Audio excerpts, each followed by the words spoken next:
Sobre esto vamos a platicar en nuestra mesa de Punto Medio. Le agradezco a Carolina Villano, senadora del PRI, secretaria general de este partido, Ana Villagrán, integrante del Consejo Político de Clara Brugada, y en unos momentos más, de manera remota, Laura Ballesteros, secretaria nacional de Gestión Ciudadana de Movimiento Ciudadano y diputada federal. Bienvenidas. Buenas noches. Muchas gracias, Pedro. Hola. Buenas noches, Ana.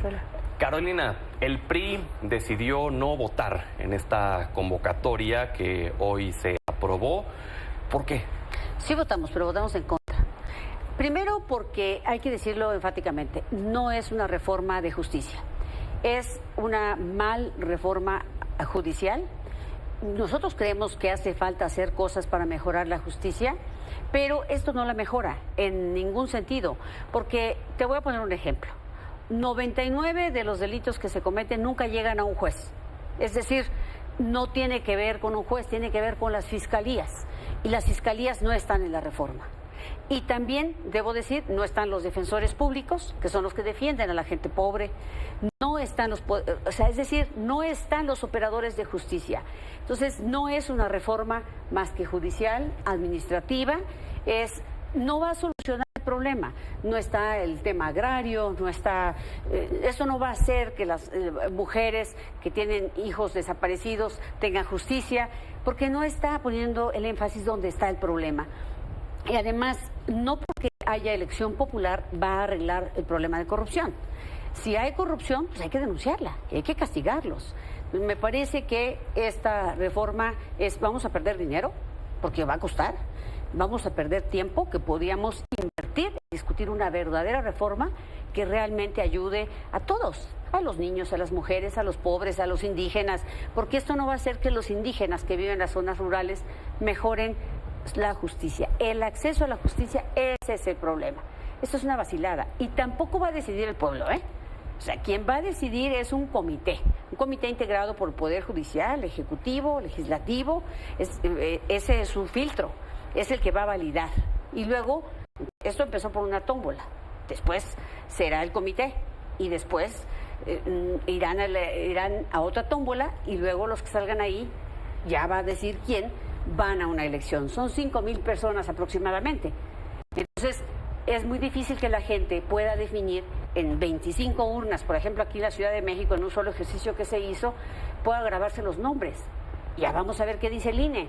Les van a dar dinero público, van a tener derecho a venir a medios, van a debatir, van a tener representante en Castilla, va a haber capacitación.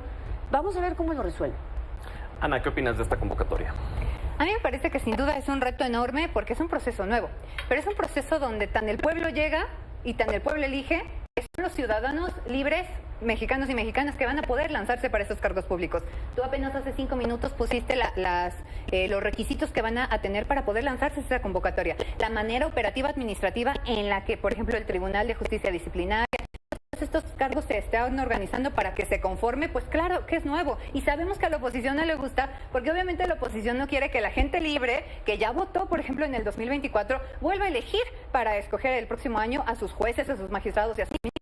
Pero yo primero quería comenzar mi participación diciéndote al respecto y diciéndole a la gente que te ve que toda mi solidaridad con la ministra Lenia Batres, porque eso de tener que enfrentarse a un hombre tan sensible como el ministro Luis María Aguilar y contra la ministra Piña, justamente en estas discusiones que han tenido el tema de si son absurdos o no sus comentarios, es justamente la comunicación que está construyendo la oposición. Y hoy yo te voy a decir, porque mira, yo ya fui concejala y yo ya fui diputada en la Ciudad de México. Ningún cargo público es permanente y todo cargo público se tiene que renovar. ¿Por qué hoy hay gente del Poder Judicial que no entiende que al final ellos tienen una responsabilidad emanada del pueblo, para el pueblo y desde el pueblo, ahora con esta visión del Plan C, pero que también pueden y deben ser elegidos por el pueblo? Porque te digo, los cargos no son un privilegio y no deben permanecer en las manos de unos cuantos. Ahora, cuando se hizo la insaculación, por decirlo de manera formal... Y digan la tómbola. La tómbola, vamos a decirlo así. Que iguala. La tómbola. Que te hace igual al otro. Los comentarios que ha habido al respecto, pues han sido del lado de ustedes. Está en la Constitución y es un derecho poder ejercerlo de esa forma. Por el otro lado, lo hemos visto incluso en estas mesas de debate, pues qué manera de acabar con la carrera de personas que llevan toda la vida dedicado a esto, de familias que tenían ya planes a futuro también con una carrera que no es de un día para otro. ¿Qué le dicen a esas familias? Mira, justamente en ese sentido, los cargos públicos no son para siempre. Porque si un diputado no es diputado para siempre. Porque si tú, por ejemplo, con todo respeto lo digo, no vas a ser conductor de Milenio para siempre, aunque espero que sí, y más alto, más alto, más alto. Pero me refiero, Dios sabe todos solamente. todos los cargos, la senadora seguramente no va a ser senadora para siempre.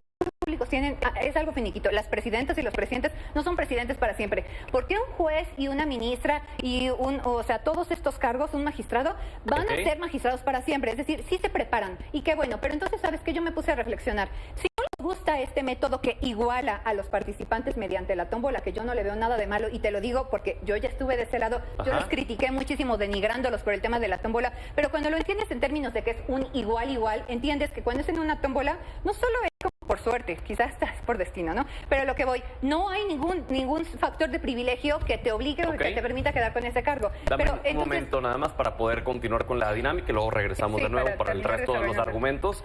Caro, ¿quieres responder? Mira, varias cosas. Primero, el tema del Poder Judicial, como en la profesión de Pedro, es que todos los días te prepares para ser mejor y que seas un profesional.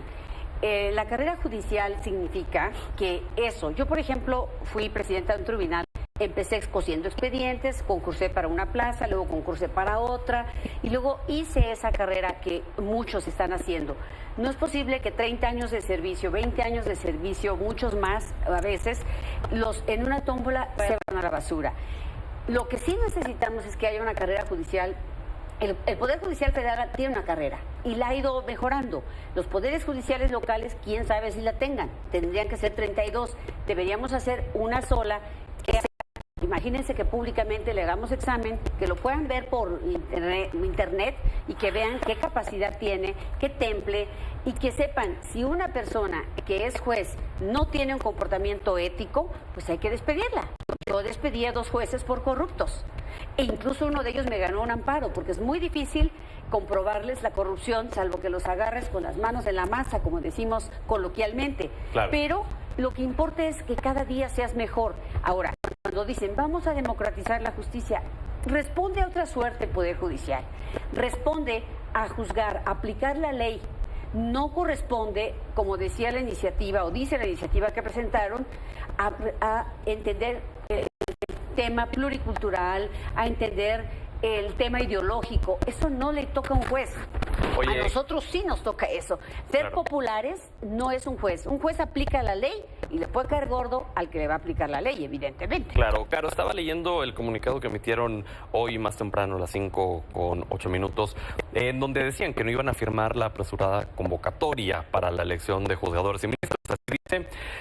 Dándole para abajo en los comentarios, les reclaman mucho. El hecho, dice un usuario de X, les dieron el quórum para la tómbola y les llama esquiroles. No, qué bueno que lo mencione. Miren, tengo que decirle a esta persona y a muchas otras, nosotros no les dimos el quórum. Es más, Morena no necesita quórum.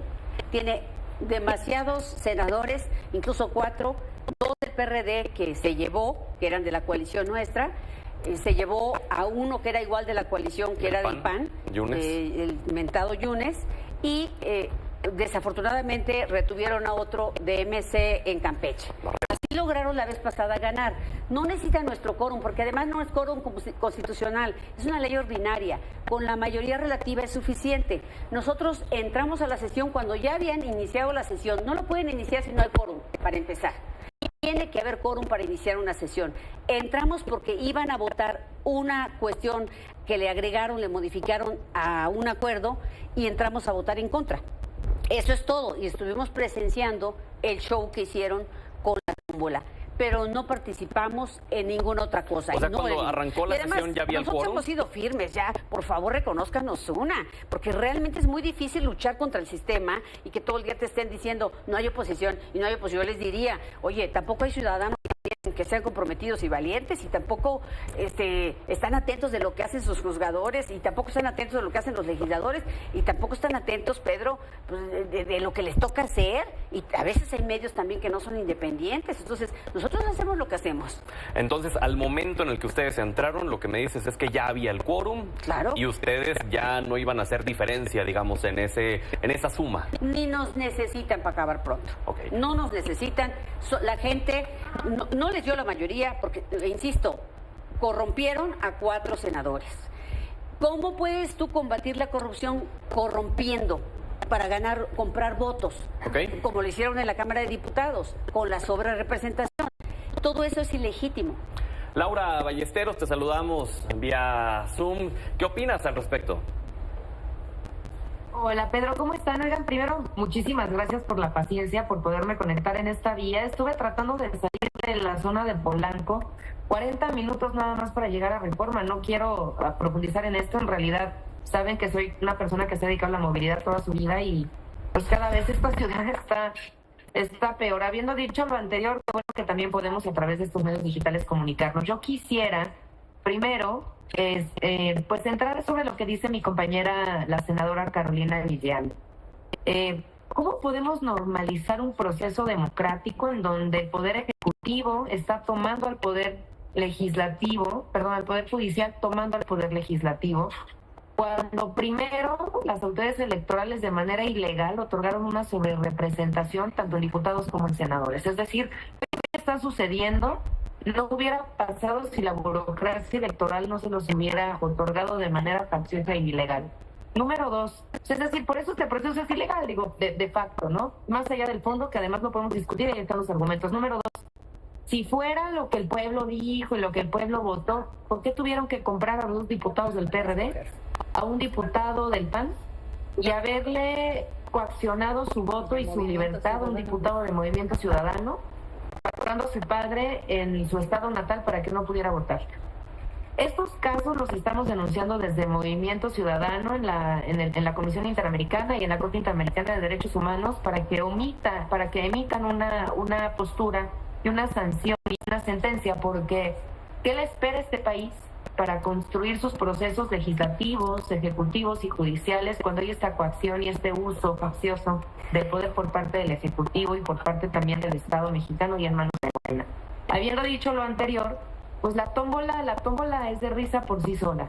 Es una tómbola en donde está poniendo en el despido, porque eso es lo que está sucediendo, está despidiendo a personas que su vida la han dedicado a la justicia y a la impartición de la misma y a proteger los derechos de las personas, para que una bolita sea la que decida si se van o se quedan. Número 2, ¿en dónde quedan las mujeres en este proceso? Yo ayer subí un posicionamiento desde la Cámara de Diputados diciendo: llega una presidenta a la presidencia de la República, una mujer, pero se van las mujeres del Poder Judicial y se van las mujeres del Poder Judicial por una tómbola, por un sorteo, en donde ellos están diciendo quién sirve y quién no.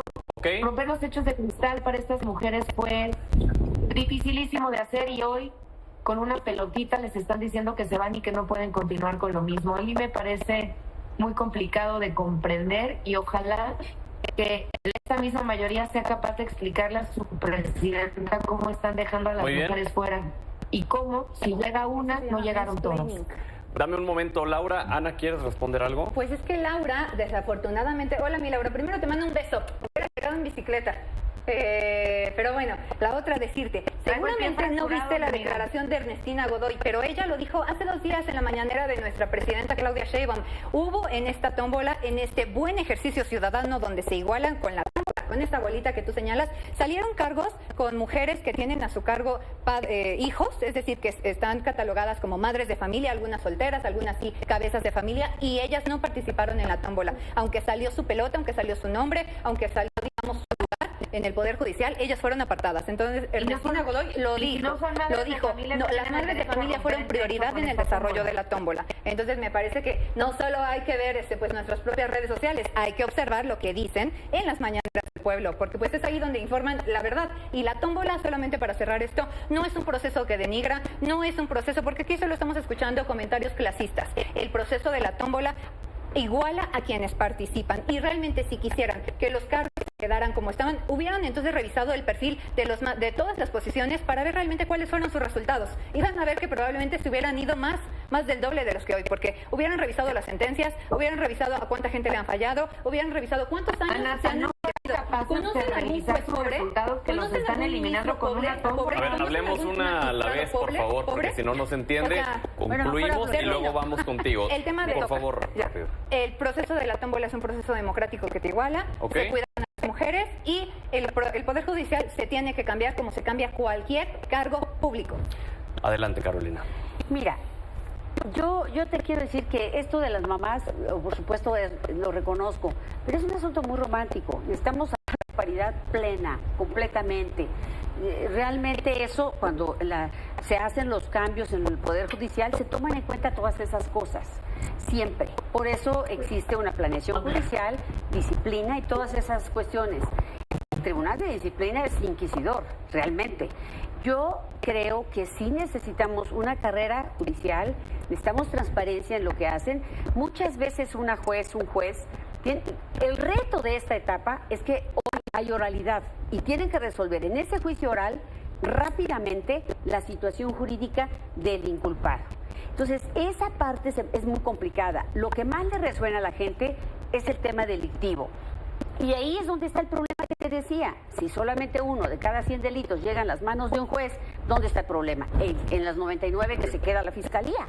Entonces, el problema en el caso penal está ahí. Pero hay otras ramas del derecho. Esto va a ser muy complejo, porque hay una gran especialización. Así como ser médico tiene una especialización, a veces subespecialidad, así es con los abogados, jueces, magistrados.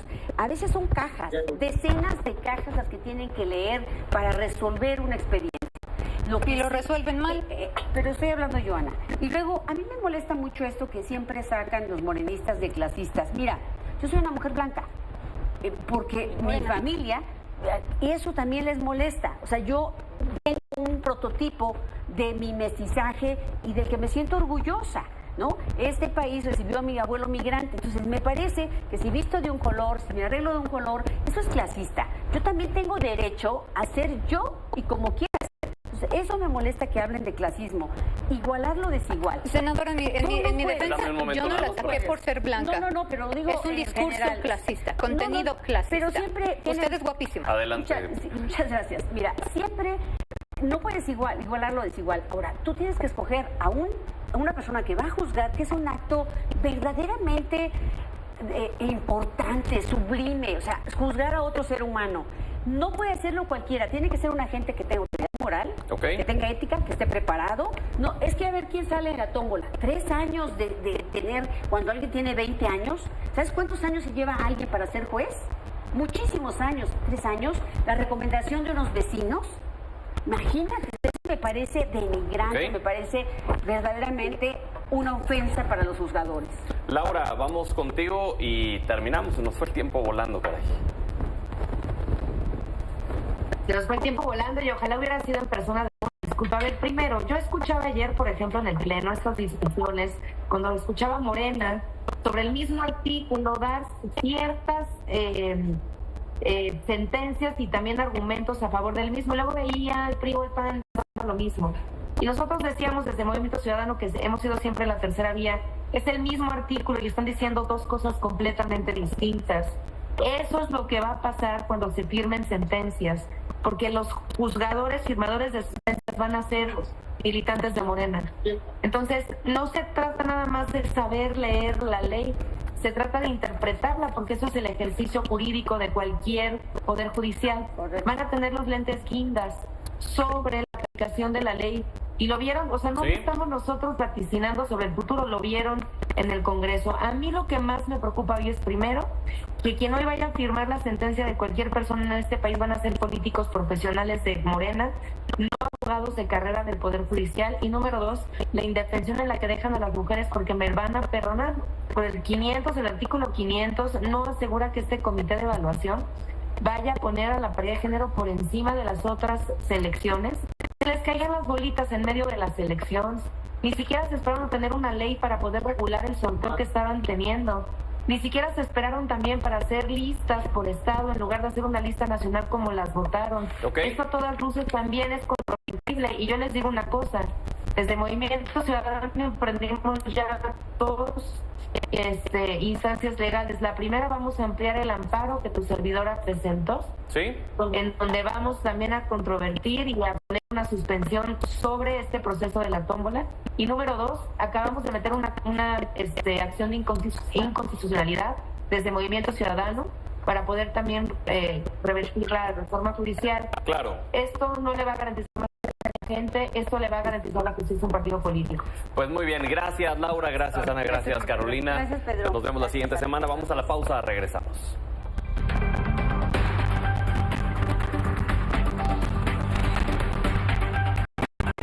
Mexicana es mucho más que una aerolínea. Es descubrir paisajes que no imaginabas. Es reencontrarte con los tuyos. Es abrir